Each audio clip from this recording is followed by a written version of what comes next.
ভালো দিনটি উদযাপন করে প্রত্যেকটি রোহিঙ্গা ক্যাম্পে আজকে বিভিন্ন স্মরণ করে রাখতে তারা প্রত্যেকটি ব্লকে প্রত্যেকটি ক্যাম্পে গড়ে তুলেছে প্রতিবাদ কর্মসূচি।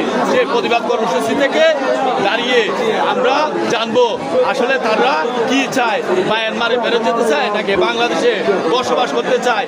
এই ত্রিপলের বাসায় 15 লক্ষেরও বেশি রোহিঙ্গা বসবাস করছে, তাদের জীবন মান কিভাবে চলছে এই বিষয়ে জানবো আজকে যারা প্রতিবাদ সমাবেশে অংশগ্রহণ করেছেন তাদের কাছ থেকে। আচ্ছা ভাইয়া,